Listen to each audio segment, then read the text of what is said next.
Chapter हम लोग का बहुत ही इम्पोर्टेंट चैप्टर है धातु, अधातु और उपधातु। धातु, अधातु और उपधातु। धातु को अंग्रेजी में क्या कहा जाता है? मेटल। अधातु को कहा जाता है नॉन मेटल और उपधातु को कहा जाता है मेटलाइज। धातु, अधातु, उपधातु बहुत इम्पोर्टेंट चैप्टर है। सब परीक्षा में जैसे हम बताए हैं तत्वों के वर्गीकरण से क्वेश्चन पूछता है, वैसे ही इस चैप्टर से भी सभी एग्जाम में क्वेश्चन पूछता है। अच्छा से पढ़ेंगे सब लोग। धातु को हम लोग चालक के रूप में देखेंगे, अधातु को अचालक या कुचालक, और फिर उपधातु को अर्धचालक के रूप में देखेंगे। धातु, अधातु और उपधातु को किस रूप में देखेंगे? चालक, अचालक और अर्धचालक के रूप में देखेंगे। चालक बोले तो अंग्रेजी में क्या कहेंगे? कंडक्टर। उसके बाद है अचालक इंसुलेटर, और उसके बाद है अर्धचालक सेमीकंडक्टर। दूगो का हमेशा क्वेश्चन पूछता है, कंपेयर करता है कंडक्टर सेमीकंडक्टर, मतलब चालक और अर्धचालक से। उसके बाद ऐसे पूछेगा धातु और अधातु में कंपेयर करके क्वेश्चन खूब पूछता है। तो हम लोग धातु, अधातु और उपधातु को चालक, अचालक और अर्धचालक के रूप में पढ़ेंगे, देखेंगे क्या है। सबसे पहले धातु, अधातु और उपधातु आया कहाँ से? तत्वों से निकल करके। किससे? तत्व से। तत्व का यह प्रकार है। धातु, अधातु, उपधातु तत्व का प्रकार है, या तत्व से निकल करके प्राप्त हुआ है धातु, अधातु और उपधातु। अच्छा, तत्व की संख्या हम लोग पढ़े तत्वों के वर्गीकरण में कि कुल संख्या 118 होती है। तत्वों की कुल संख्या 118 होती है, जिसमें पढ़े थे कि धातु की संख्या 91 होती है, अधातु की संख्या 20 होती है और उपधातु की संख्या 7 होती है। सबसे कम किसकी संख्या? उपधातु की, जिसे हम लोग किस रूप में देखेंगे? अर्धचालक के रूप में। तो अर्धचालक की संख्या कितनी होती है? 7। अब धातु, अधातु, उपधातु देखे कि तत्व से निकल करके आया है। इन तीनों के बारे में बारी बारी से विस्तार रूप से अध्ययन करें, जिसमें सबसे पहला बिंदु है पढ़ना है धातु, अधातु, उपधातु तीनों। लेकिन सबसे पहले हम सब पढ़ लेते हैं उपधातु, क्योंकि इसकी संख्या कम है तो इसके बारे में बहुत कम बात जानना। तो छोटा सा पॉइंट है, इसको यहाँ पर देख लेते हैं। उपधातु को ही पहले, उपधातु की विशेषताएं पहले तो हम लोग जानेंगे कि उपधातु होता क्या। तो वैसे तत्व जिसमें धातु और अधातु दोनों का गुण पाया जाए, वैसे तत्व जिसमें धातु और अधातु दोनों का गुण पाया जाएगा क्या कहलाएगा? उपधातु कहलाएगा। उपधातु की संख्या कितने बताए? 7। तो उपधातु के लिए परिभाषा लिखे, वैसे पदार्थ जिसमें धातु और अधातु दोनों गुण पाया जाता है उपधातु कहलाता है। इसकी संख्या कितनी होती है? 7। कौन कौन? Boron, silicon, germanium, arsenic, antimony, tellurium और पोलोनियम। इसकी संख्या कितनी है उपधातु की? 7। उपधातु के बारे में हम लोग और देखते हैं। अच्छा, boron, silicon, germanium, arsenic, antimony, tellurium और पोलोनियम के लिए सभी का संकेत भी यहाँ लिखा हुआ। परीक्षा में कभी कभी क्वेश्चन इस तरह से पूछ देगा, इसका नाम नहीं लिखेगा, कहेगा इनमें से कौन अर्धचालक है, और यह संकेत देगा। तो हम लोग संकेत से ही ना पकड़ेंगे। संकेत भी याद रहना जरूरी है। और संकेत के साथ साथ कल की क्लास में बताए थे कि किसी भी तत्वों का परमाणु क्रमांक भी याद रहना जरूरी है। यहाँ पर हम लोग संकेत को देख रहे हैं। बोरॉन का संकेत A, सिलिकॉन का Si, जर्मेनियम का Je, arsenic As, antimony Ag, tellurium Te, polonium Po। यह सब के सब क्या है? अर्धचालक। यह सब के सब क्या है? अर्धचालक, जिसे हम लोग उपधातु भी कहते हैं। आगे देखिए, इसे आवर्त सारणी में P ब्लॉक में रखा गया है। जितने भी उपधातु है साथ के साथ, इस सभी को आवर्त सारणी, जो आधुनिक आवर्त सारणी मोसले के द्वारा बनाया गया है, उस आवर्त सारणी के किस ब्लॉक में रखा गया है? P ब्लॉक में इसे रखा गया। पृथ्वी पर सर्वाधिक मात्रा में पाए जाने वाला उपधातु सिलिकॉन है। इसका प्रतिशत पूछ देता है कि पृथ्वी पर कितने प्रतिशत? 27%। जितने भी उपधातु है उन सभी के सभी 7 उपधातु में सबसे अधिक मात्रा में पृथ्वी पर पाए जाने वाला उपधातु सिलिकॉन है। सर्वाधिक विषैला उपधातु पूछता है। यह सातों में सबसे ज्यादा जो विषैला होगा वह कौन होता है? पोलोनियम। और एक क्वेश्चन और पोलोनियम से बनता है, सबसे ज्यादा समस्थानिक होता है पोलोनियम का। कितना? 27। सबसे ज्यादा समस्थानिक किसका होता है? पोलोनियम का। पोलोनियम धातु, अधातु, उपधातु तीनों में क्या है? क्वेश्चन दे देगा। पोलोनियम है ऑप्शन ए में धातु, बी में अधातु, सी में उपधातु, डी में कोई नहीं। याद दे देगा सभी। क्या चुनेंगे? पोलोनियम उपधातु है। धातु है कि अधातु के? उपधातु। उपधातु। इसकी संख्या ए, इसके समस्थानिक की संख्या सबसे अधिक। और पोलोनियम को जानते हैं विषैले अधातु के रूप में। सबसे ज्यादा विषैले, सबसे ज्यादा विषैले उपधातु कौन हो गया? पोलोनियम। अब देखते हैं कि जो उपधातु है, उपधातु का उपयोग कहाँ होता है? उपधातु का उपयोग इलेक्ट्रॉनिक्स में होता है। किसमें होता है? इलेक्ट्रॉनिक्स। अच्छा, एक होता है इलेक्ट्रिक, एक होता है इलेक्ट्रॉनिक। दोनों में अंतर है। इलेक्ट्रिक हो गया जो बॉल तार सब। हाँ, इलेक्ट्रिक इलेक्ट्रॉनिक्स हो गया कंप्यूटर पदार्थ वह होता है, इलेक्ट्रिक पदार्थ जिसे चलाने के लिए बहुत अधिक मात्रा में विद्युत चाहिए, बहुत अधिक विद्युत की जरूरत होती है, तो वह इलेक्ट्रिक कहलाता है। इलेक्ट्रॉनिक्स कम विद्युत में भी वह चल जाता है। इलेक्ट्रॉनिक्स में हम लोग क्या देखते हैं? मोबाइल। मोबाइल क्या है? इलेक्ट्रॉनिक्स होगा। और पंखा क्या हो जाएगा? पंखा। टेलीविजन इलेक्ट्रिक हो जाएगा। और मोबाइल हो गया इलेक्ट्रॉनिक्स। छोटा छोटा जो उपकरण है जो कम विद्युत के प्रवाह में भी वह क्या होता है? चलता है।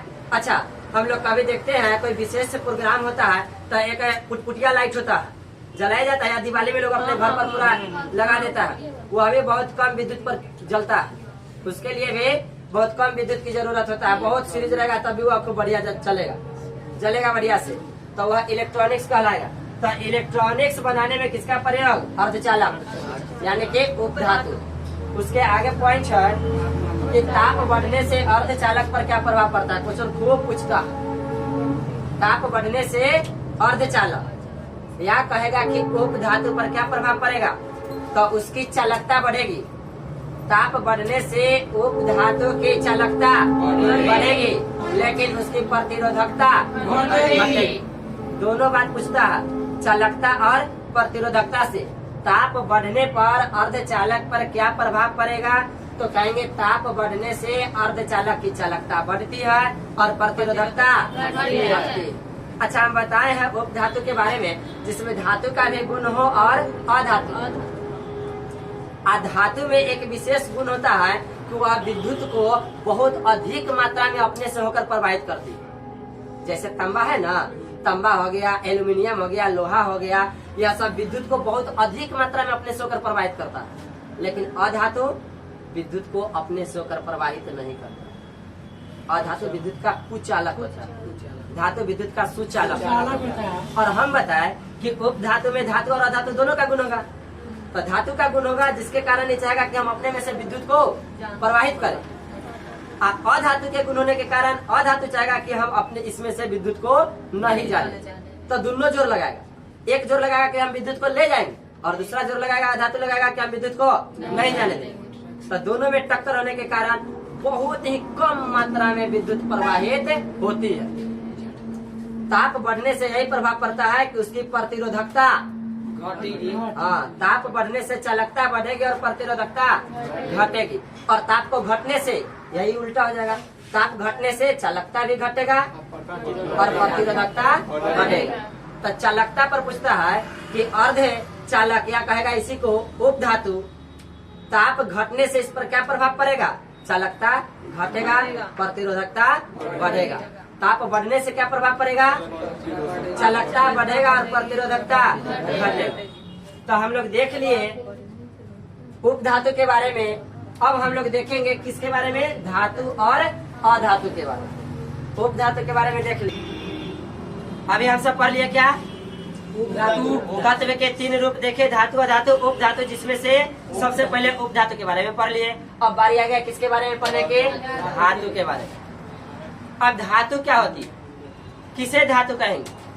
तत्व का वह रूप जो अधिक मात्रा में विद्युत धारा यानी कि विद्युत को प्रवाहित करे, क्या कहलाएगा? धातु कहलाएगा। तत्व का वह रूप जो अधिक मात्रा में अपने से विद्युत को प्रवाहित करे, क्या कहलाएगा? वह धातु कहलाएगा। अच्छा, पीछे के चैप्टर में हम लोग जिस समय तत्व को पढ़े थे उस समय धातु के बारे में आपको एक पहचान बता दिए थे, क्या? जिससे अधिक धातु को हम लोग पहचान सकते हैं कि जिसके नाम में यानी कि उच्चारण में लास्ट में यम आए। क्या है? यम। लास्ट में क्या आना चाहिए था? यम। जिसके उच्चारण में हम लोग पढ़े थे कि वैसे तत्व जिसके नाम को ही बोलेंगे पढ़ेंगे उसी समय पहचान लेंगे कि वह धातु। लास्ट में क्या आना चाहिए? यम। यम। जैसे में बोले थे सोडियम, पोटेशियम, कैल्शियम, मैग्नीशियम, सबके लास्ट में क्या रहा है? यम। यम आ रहा है, हम पहचान लिए उसी से। उच्चारण में लास्ट में यम आया, क्या हो गया? धातु। एक पहचान और बताए थे धातु की। कुछ ऐसे भी धातु है जिसके नाम में, जिसके उच्चारण में लास्ट में यम नहीं आता लेकिन वह धातु है। तो उसकी पहचान कैसे बताए थे कि उसको बजाने से टनाटन झनाझन की आवाज उसमें से निकलेगा। जैसे बताए थे अपन क्लास के ऊपर में टीना है, देखिए टनाटन की आवाज आ रहा है ना, धातु है। और टीन, टीन जो बोले हम लोग, टीन बोले तो इसके लास्ट में तो यम नहीं है, नहीं ना है। हम बोलेंगे लोहा, लास्ट में यम है लेकिन धातु है। पहचान कैसे होगी? लोहा को जब टकराया जाएगा तो टन की आवाज आएगी। तो हम बताए थे धातु को पहचानने की दो तरीका, कि एक नाम से जिसके लास्ट में यम लगा, और दूसरा पहचान बताए थे कि जिसको टकराने से टनाटन या झनाझन की आवाज निकलेगा वह क्या कहलाएगा? धातु कहलाएगा। याद आ गया होगा। अब सुनिए, आगे कहा गया है धातु के बारे में कुछ विशेषताएं बताया गया कि धातु विद्युत का सुचालक होता है। मतलब पहले ही बताया कि जो अपने में से विद्युत को प्रवाहित करेगा ऑटोमेटिक विद्युत का सुचालक होगा, और जो प्रवाहित नहीं करेगा वह कुचालक होगा। तो हम लोग अभी धातु पढ़ रहे हैं। धातु क्या करती है? अपने से विद्युत को प्रवाहित करती है, इसलिए यह विद्युत का सुचालक हो गया। हाँ, इसमें से एक इम्पोर्टेंट क्वेश्चन आता है कि जितनी भी धातु है वे सब विद्युत के सुचालक, लेकिन एक उसमें अपवाद है। वह अपवाद में कौन है? सीसा, पीवी। यहाँ पर लिखे है पीवी, अपवाद में लिखे हैं पीवी, सीसा। धातु है लेकिन अपने से यह विद्युत को प्रवाहित नहीं करती, यह विद्युत को अपने से जाने नहीं देती है, या धातु होते हुए भी विद्युत को अपने से प्रवाहित नहीं करती। एग्जाम में बार बार वही चीज ज्यादा पूछता है जो अपवाद में होता है। सब लोग इस बात को पढ़ता है धातु विद्युत का सुचालक होता है, मतलब जितना धातु होगा सब अपने में से विद्युत को जाने देगा। अब क्वेश्चन में पूछ देगा कि वह कौन सा धातु है जो विद्युत का कुचालक हो जाता है? आ जाएगा सीसा। क्या हो जाएगा? सीसा। और देखिए एक क्वेश्चन और बनता है सुचालक से, कि सभी के सभी धातु विद्युत के सुचालक है एक सीसा को छोड़कर, लेकिन उनमें सबसे ज्यादा सुचालक कौन है? सबसे ज्यादा चालकता का गुण किसमें होता है? चांदी में। सर्वाधिक सुचालक कौन हो जाएगा? चांदी। तो सुचालक से दो बातें इम्पोर्टेंट, सबसे ज्यादा सुचालक चांदी, सबसे ज्यादा चालकता वाला धातु कौन हो गया? चांदी। धातु है लेकिन विद्युत का कुचालक है सीसा। क्लियर? अगली विशेषताएं को देखेंगे। धातु क्या करती है? इलेक्ट्रॉन का त्याग करती है।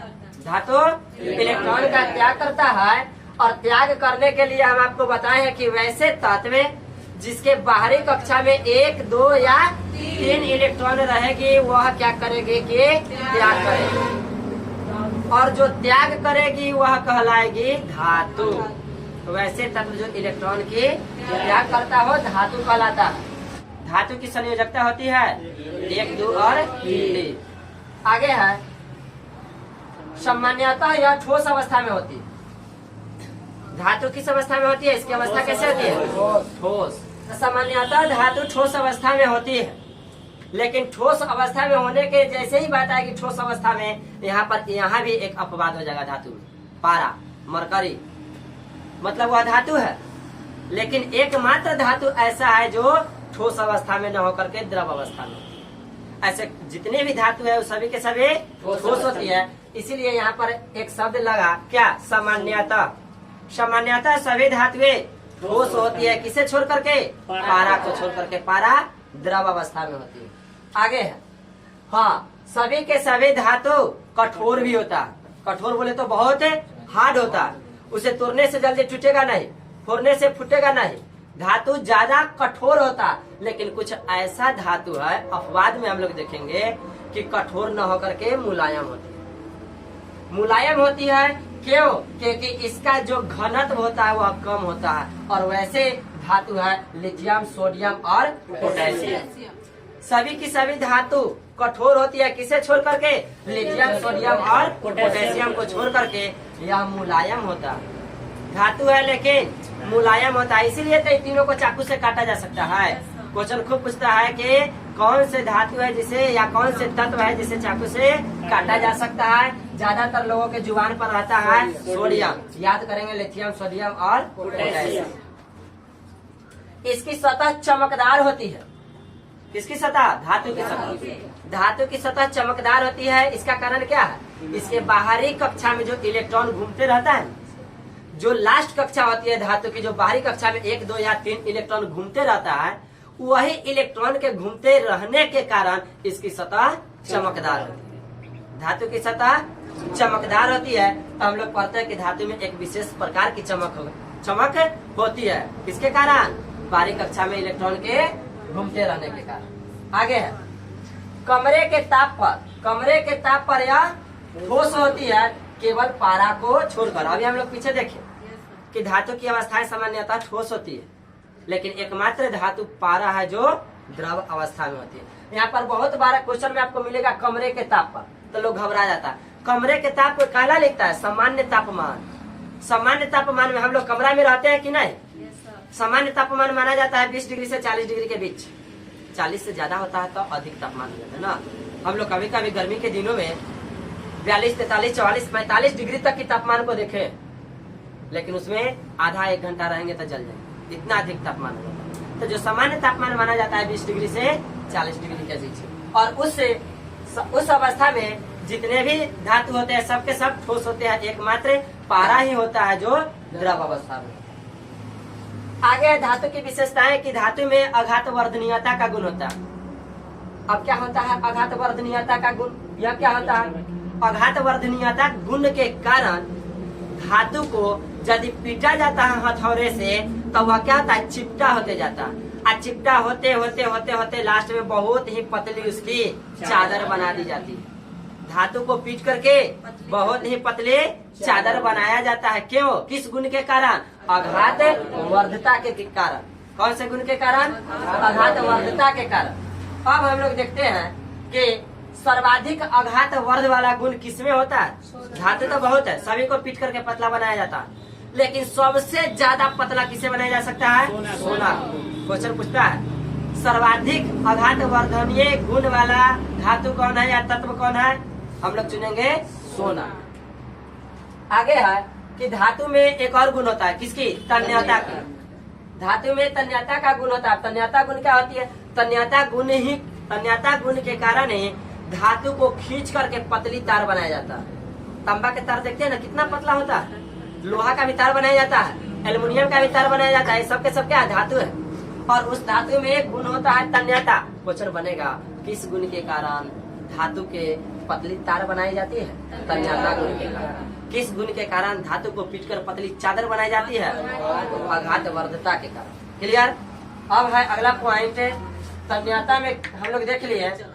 हाँ, धातु का घनत्व गलनांक अधिक होता है। धातु का घनत्व अधिक होता है, इसीलिए तो ठोस अवस्था में होता है। अब याद करिए, थोड़ा सा ठोस द्रव गैस जब पढ़ाए थे, घनत्व बताए थे कि जिसमें ज्यादा घनत्व होगा वह ठोस होगा। तो धातु ठोस अवस्था में होती है तो इसका घनत्व अधिक होगा।